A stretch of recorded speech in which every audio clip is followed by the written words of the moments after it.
todo de consultas, de preguntas sobre lo que hemos avanzado, ¿ya?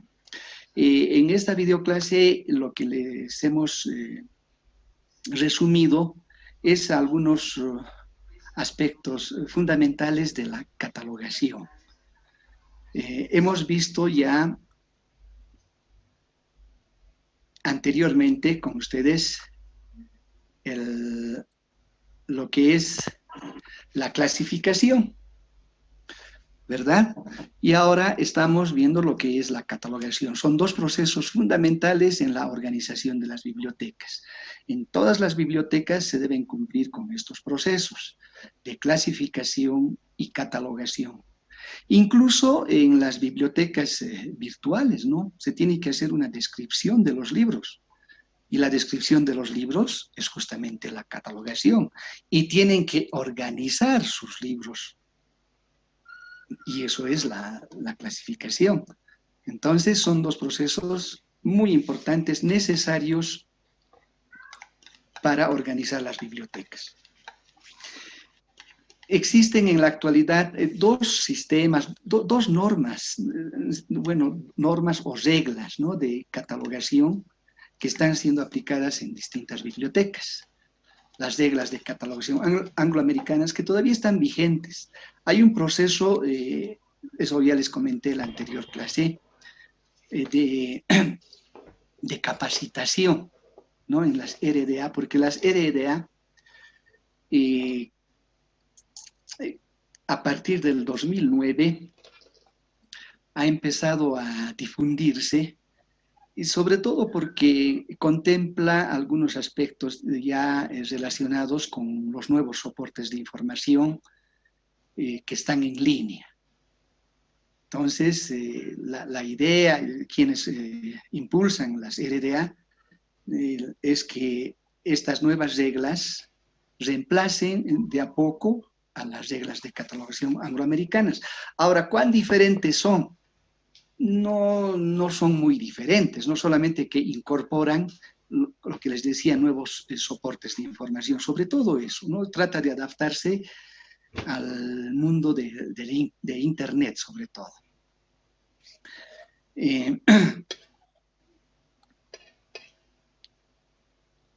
Ahora, en la catalogación, algo muy importante,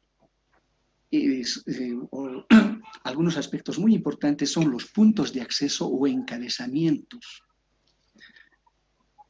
A ver, aquí decimos el encabezamiento es el término por el que puede ser buscado o reconocido un recurso bibliográfico. Es verdad. Es decir, se registra, por ejemplo, los autores, ¿no? Ustedes registran en una base de datos el autor de una determinada manera. Y de la forma que ustedes registren el encabezamiento, la entrada que se hace en la catalogación, dependerá la ubicación también de la información que busca un investigador. Entonces, para el encabezamiento, ustedes tienen que seguir determinadas normas. Y estas normas están en las reglas que les he mencionado.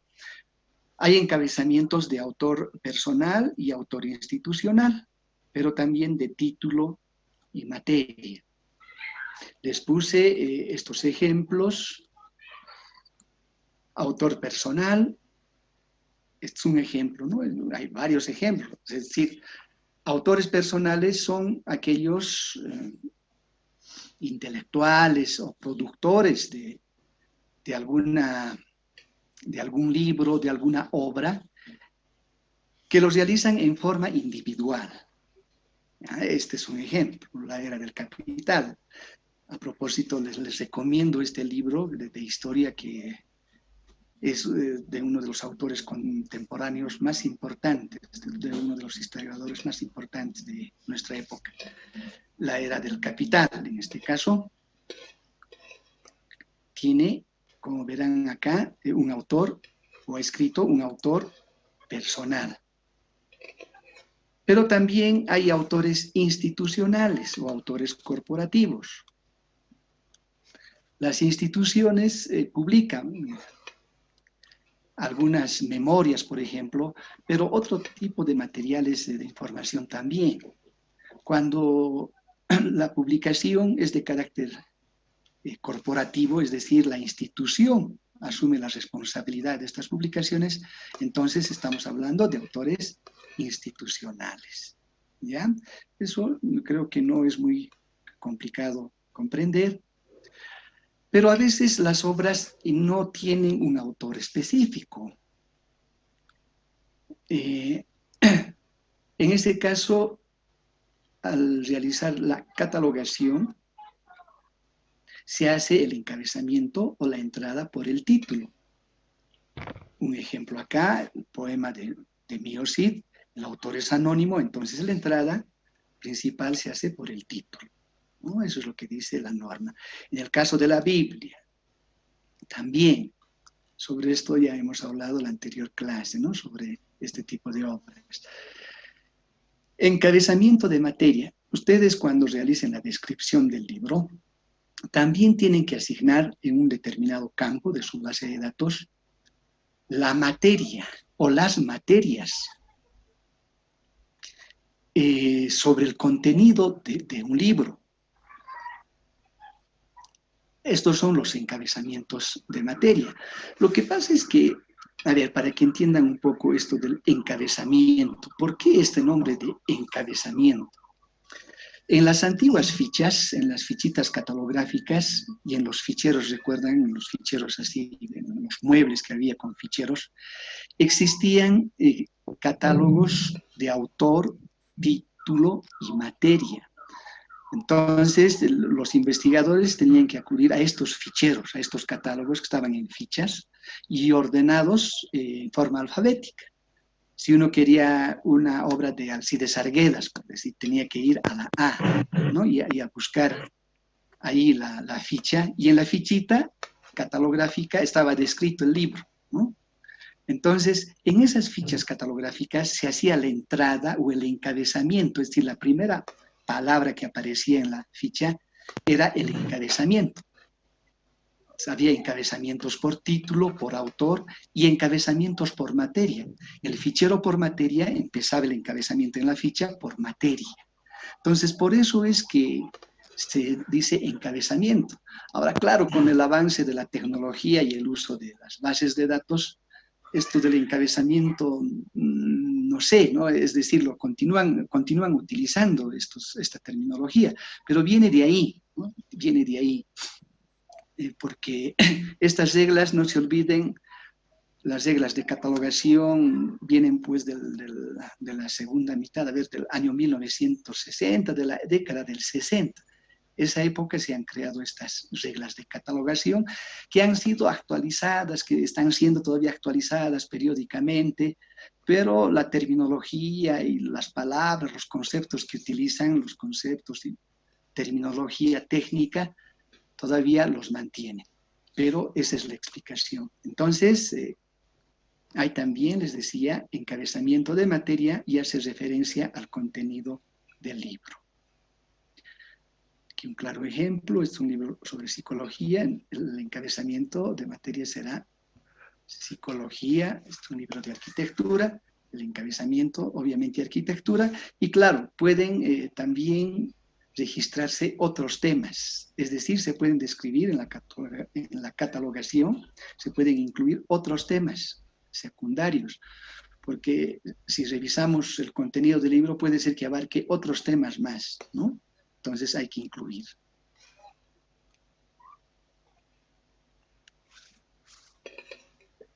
Y hablando de los autores personales, esto es muy importante, es la norma básica de la catalogación, ¿no? Se registran mencionando en primer lugar el o los apellidos y luego de una coma los nombres.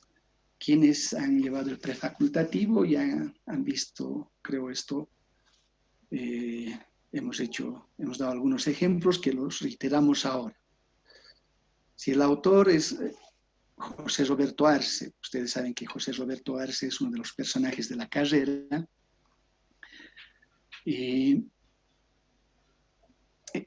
si es autor, José Roberto Arce, de una obra, como que lo es, ¿no? Pero para la catalogación No ingresamos por el nombre, sino por el apellido. Entonces, Arce, José Roberto. José López Yepes. López Yepes son sus apellidos. Entonces, López Yepes, José. Tenemos otros ejemplos. En el caso de Adela Zamudio, Zamudio Adela. Esto es sencillo, no es solamente invertir. Miguel Ángel Rendón, el apellido y luego los nombres. Ahora,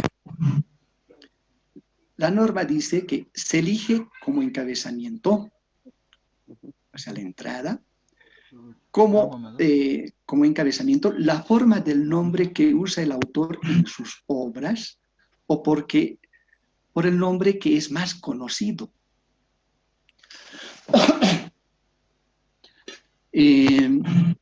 Si el autor está identificado en las obras por un seudónimo, se elige el seudónimo. Hemos presentado aquí algunos ejemplos. Es el caso de Guillermo Lora, ¿no? Guillermo Lora es un político, intelectual boliviano que tiene varias obras, sobre todo obras históricas sobre los movimientos sociales. Él es de la corriente marxista. En sus libros siempre aparece como Guillermo Lora, ¿no? Y él no utiliza su segundo apellido, el apellido materno, ¿no? Él es Guillermo Lora Escobar. Entonces, si este autor utiliza en sus libros solamente el apellido paterno, nosotros debemos catalogar así como está, Lora Guillermo. ¿Por qué tiene que haber una sola forma de entrada, de encabezamiento? Para que no haya confusión, ¿no? Porque los usuarios van a buscar de una determinada manera. Ahora, en las fichas antiguas, ¿qué hacían con las fichas antiguas catalográficas? Hacían una fichita que se llamaba de referencia. Entonces, hacían una ficha por Lora Escobar Guillermo y anotaban BAC, BAC Guillermo o BAC Lora Guillermo. En la actualidad, en las bases de datos, ya en otros campos que no son los campos principales de la descripción de la catalogación, se anotan todos estos datos, pero la entrada principal se hace de acuerdo a cómo el autor utiliza su nombre en sus obras, ¿ya? Tenemos otro claro ejemplo acá, Pablo Neruda, el famoso Pablo Neruda, el gran poeta chileno, ¿no? ¿Cuál es su obra más importante en el ámbito de la poesía? ¿Cómo se llama? Deben recordar ustedes, si han podido leer algo de su producción, 20 poemas de amor y una canción desesperada, ¿verdad? Pablo Neruda. Pero resulta que Pablo Neruda no es pues su nombre. Su nombre es Ricardo, aquí está, Ricardo Eliezer Neftalí Reyes Basualto. ¿Qué nombre más largo? Pero nosotros no hacemos la entrada, el registro principal, por este nombre. ¿Por qué? Porque él utiliza su seudónimo en sus publicaciones. Él siempre utiliza el seudónimo. Tenemos que respetar la voluntad del autor. Haremos la entrada por Neruda Pablo, ¿ya? Otro ejemplo de un autor boliviano muy polémico, por cierto, también, que tiene varias obras que causan mucho debate, ¿no?, sobre su interpretación política, interpretación social y filosófica de la realidad. H.C.F. Mansilla. Siempre en sus obras este autor se presenta así, H.C.F. Mansilla. Y su nombre completo es Hugo Celso Felipe Mansilla.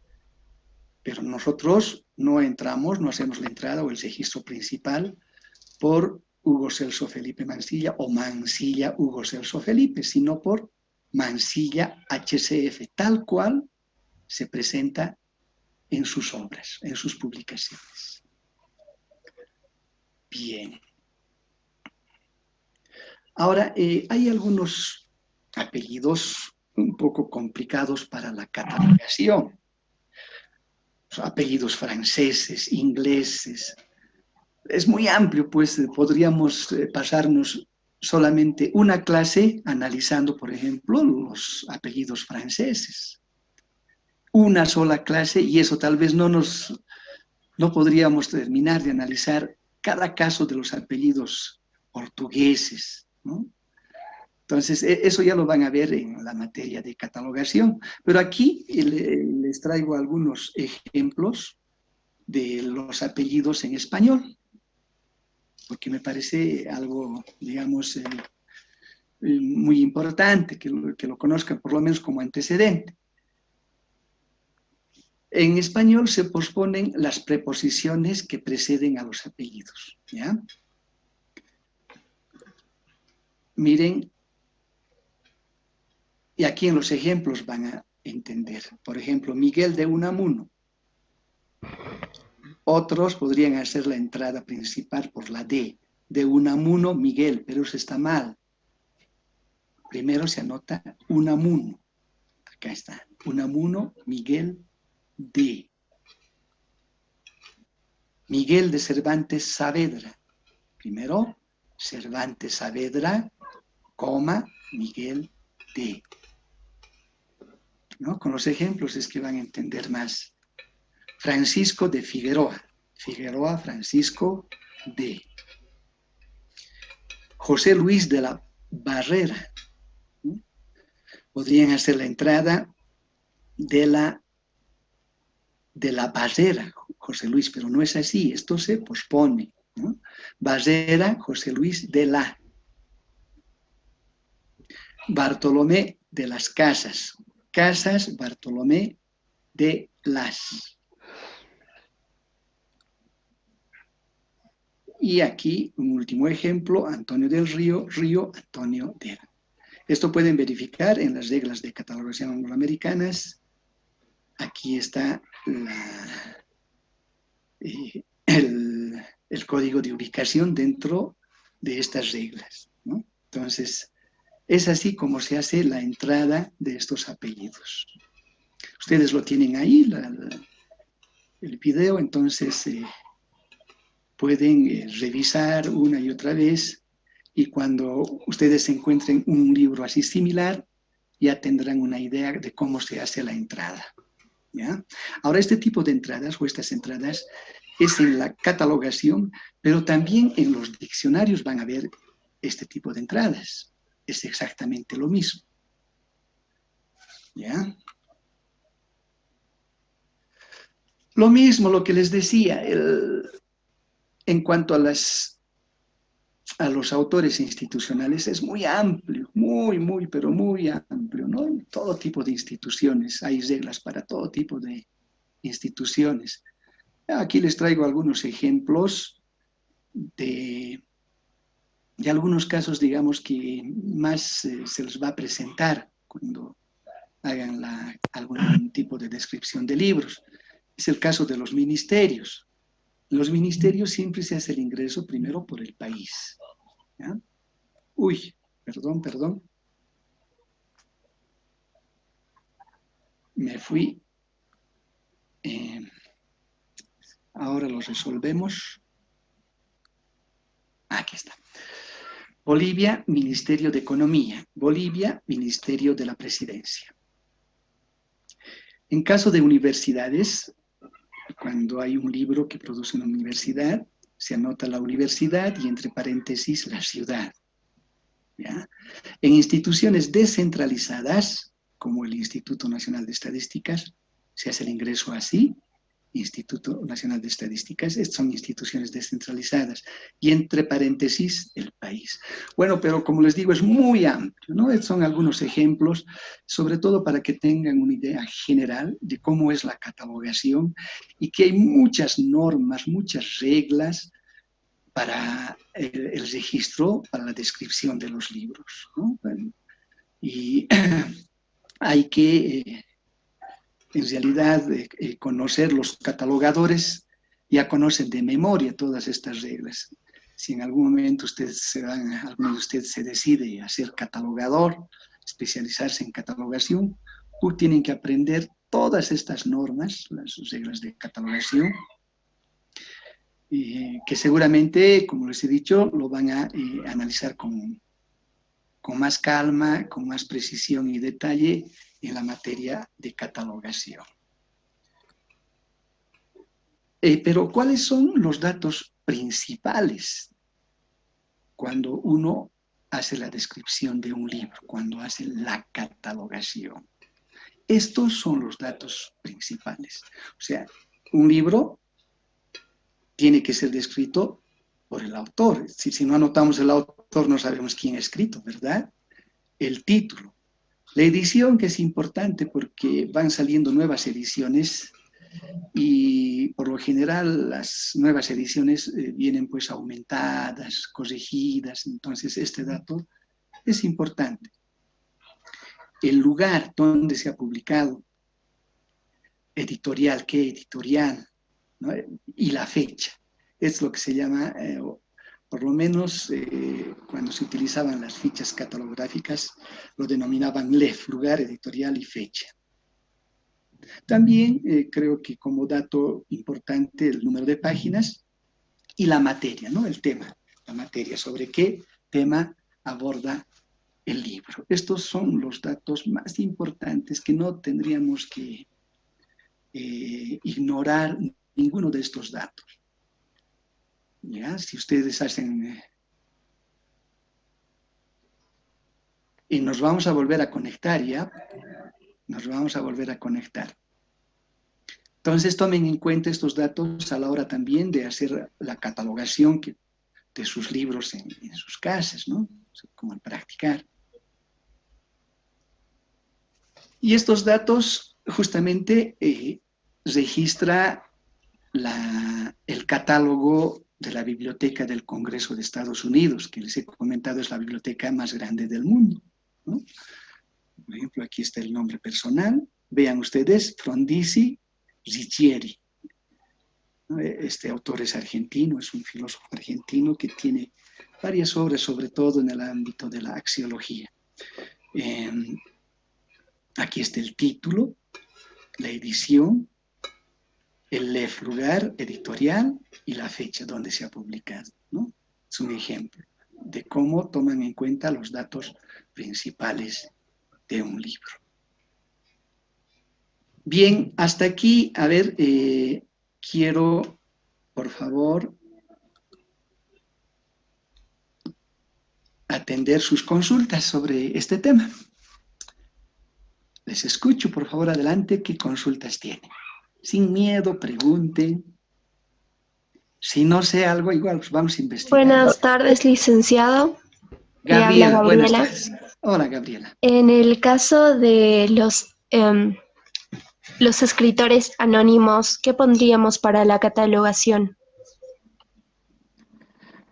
Muy bien, Gabriela, tu pregunta. Hemos dicho no, cuando son autores anónimos, se hace la entrada por el título, o sea, solamente el título. Hemos dado un ejemplo del poema de Mio Cid. En ese caso, solamente hacemos la entrada por el título.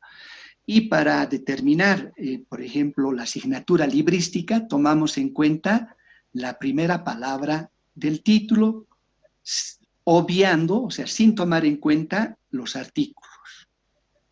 Así es como se hace, Gabriela. Está bien, licenciado, gracias. ¿Otra pregunta? Vamos, vamos, espero preguntas. Elic, una pregunta, le habla Cristian Quispecauna. Hola, Cristian. Elic, en el caso de los coautores, ¿cómo se podría colocarse, por ejemplo? He visto varios libros que tienen hasta 3 autores. Muy buena pregunta, muy buena pregunta. Hasta 3 autores, si el libro tiene hasta 3 autores, se anota, se toma en cuenta el primer nombre que aparece en el libro y se pone y otros. ¿ya? Puede ser, por ejemplo, José López Yepes. Sería López Yepes José y otros. Cuando tiene hasta 3 autores. Cuando son más de 3 autores, ya se toma en cuenta y se hace la entrada principal por el título. Cuando son más de 3 autores. Y se toma el título para la asignatura librística, también se toma el título. ¿Está bien, Cristian? Silic, hay otra pregunta más. Si tuviera 2 autores, igual se colocaría el primer El nombre primer del autor primer que autor. aparece, el primer autor, sí. Y claro, se Y registran también, ¿no? Los otros nombres, los otros se registran, pero la entrada principal es por el primer autor que aparece en el libro. está bien, gracias, Lick. Otra consulta.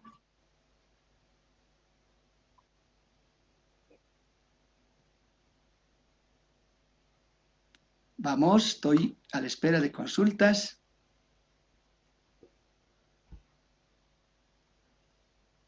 ¿No tienen dudas?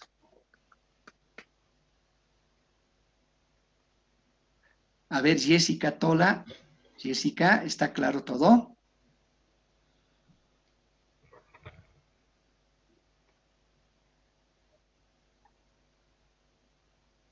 Parece que no está Jessica, ¿no? Michelle Nelsi.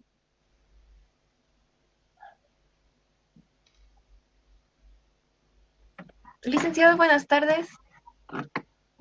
Hola. No, yo comprendí, lo que explicó estaba claro. ¿Sí? ¿No tienes ninguna duda, Nelsi? Por el momento no. Bueno, está bien. ¿Alguien más?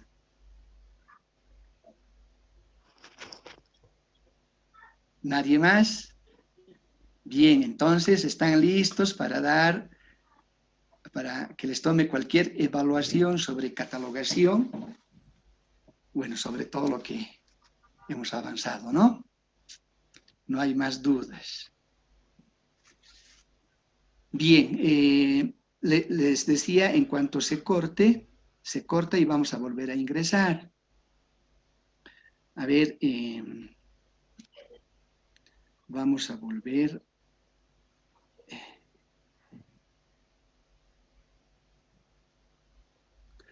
A nuestra diapositiva. Es esta que estamos viendo.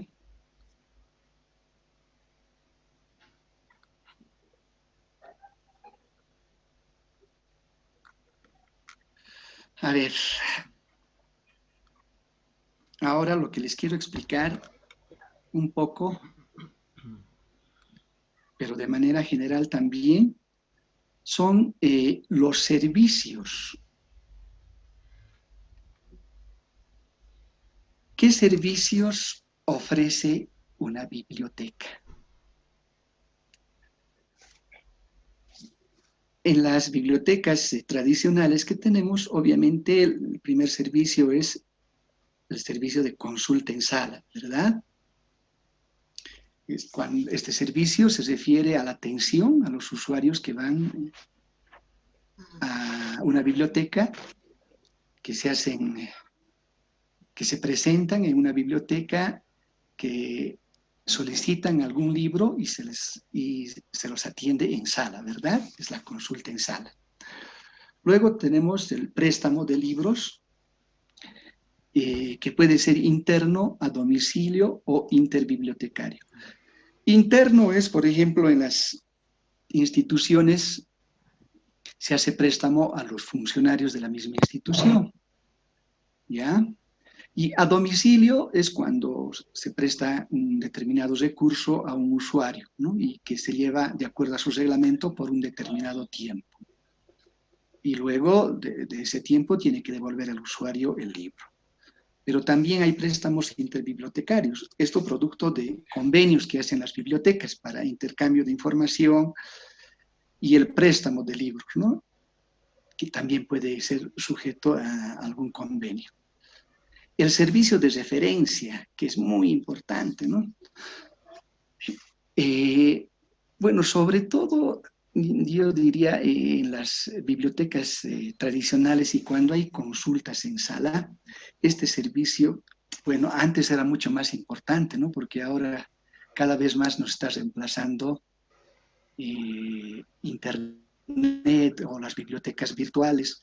Bueno, el Google nos está reemplazando porque en Google ya encontramos todo tipo de información. De todos modos, todos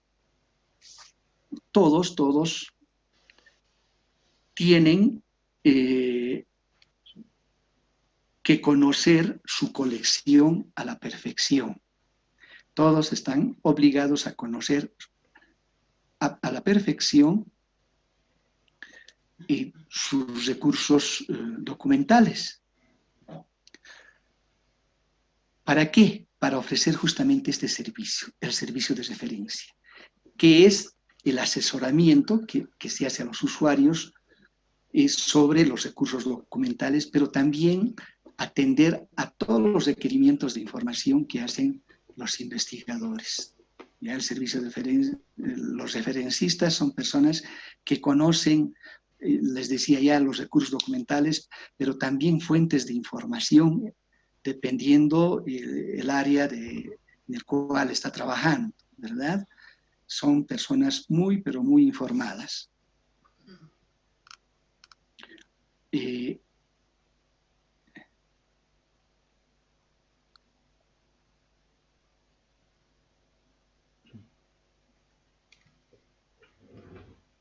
¿Qué ha pasado? ¿Quién ha puesto esa línea en la diapositiva?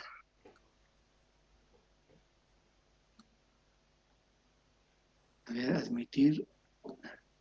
Estamos 15, 16. Ustedes tienen la obligación de ser referencistas.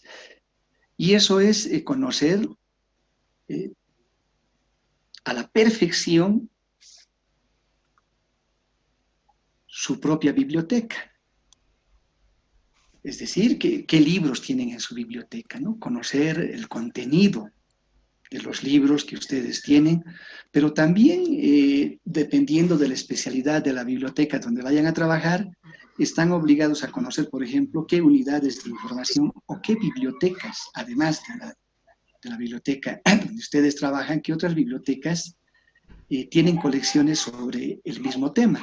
¿Por qué?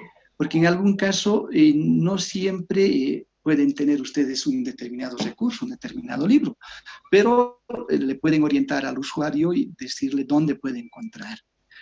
Que claro, reitero, ¿no? Esto sobre todo en las bibliotecas tradicionales, hace años, hace 15 años, más o menos, hasta 10 años, era mucho más importante el referencista, ¿no? Ahora el referencista en este momento tiene que estar preparado para conocer los recursos en línea, qué bases de datos hay, dónde puede encontrar artículos científicos, por ejemplo, un investigador, qué recursos hay, qué bibliotecas virtuales existen. Entonces, si bien en la actualidad los referencistas tradicionales están un poco olvidados, podríamos decir, ya hay nuevos perfiles o nuevos retos para los referencistas. Y eso tiene que ver con la tecnología. Si antes tenían que conocer otras unidades de información, la dirección, etcétera, ahora tienen la obligación de conocer mucho los recursos digitales que hay, ¿no? La información, qué páginas web puede consultar un investigador. Y para ello no le remitirán a un investigador que vaya a visitar Wikipedia. Seguramente tendrán que conocer las fuentes fiables, las fuentes que puede consultar un determinado investigador, pero donde va en esa fuente, o sea, ese sitio virtual donde el investigador va a encontrar información fiable, ¿ya? Eso es bien importante. Ahora, el servicio de catálogo, ¿no? Antes les decía que habían los ficheros y los referencistas, muchos de ellos en las bibliotecas escolares, pasaban mucho tiempo con los estudiantes, ¿no? Indicándoles cómo tienen que manejar los ficheros.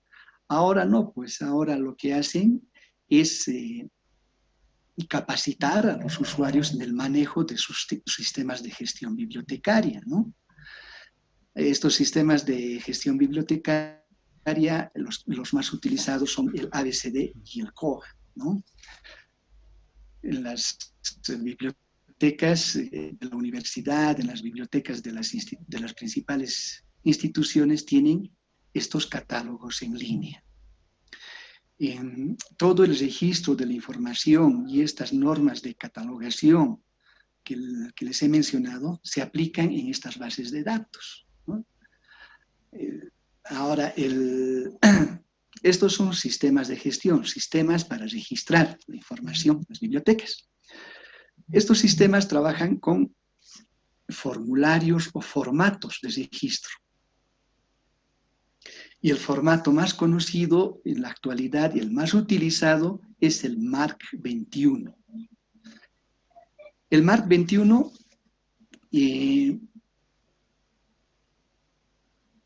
viene directamente con el COA.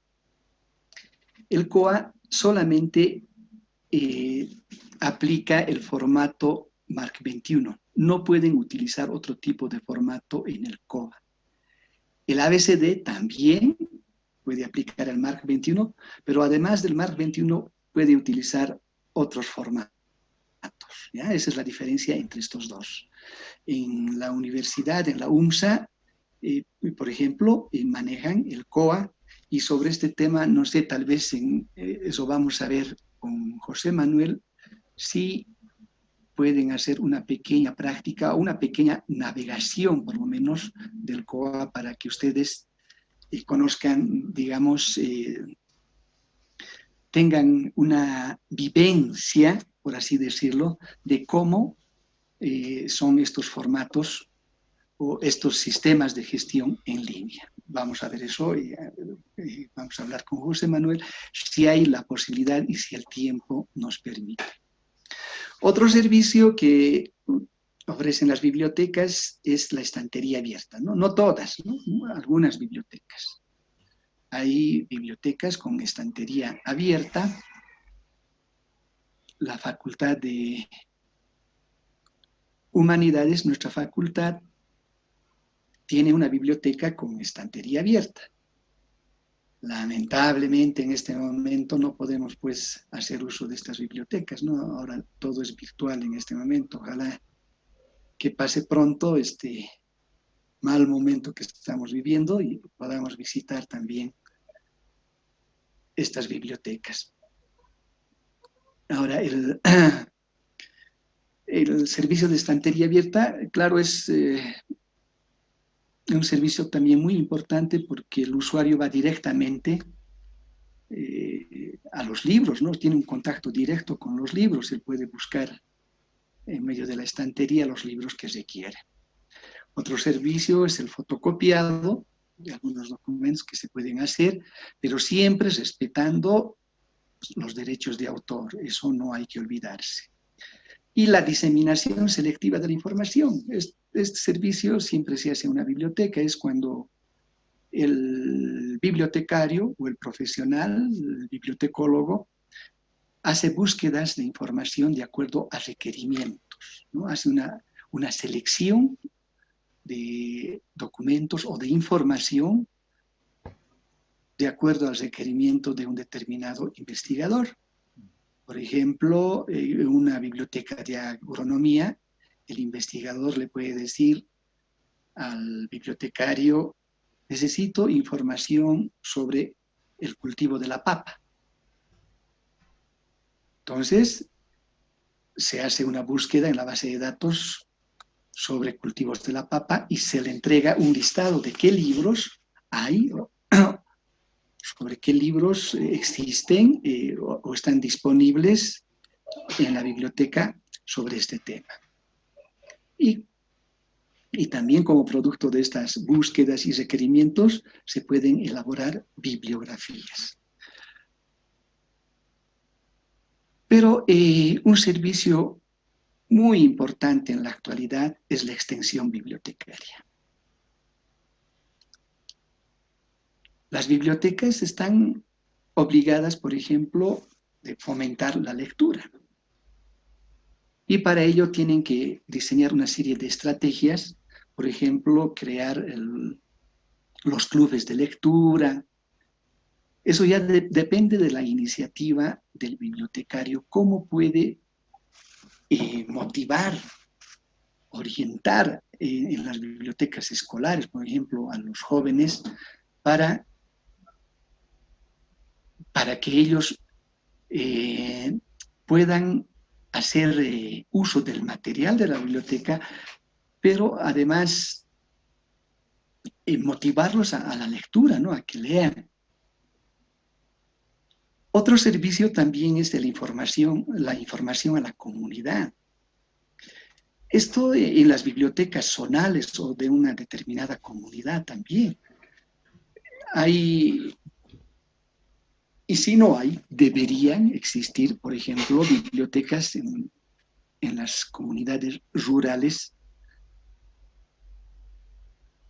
que ofrezcan un servicio de información en el ámbito agrícola, por decirles, darles información sobre tecnología agrícola para que mejoren los cultivos, los mismos comunarios del lugar, pero darles información sobre temas de educación, sobre temas de salud.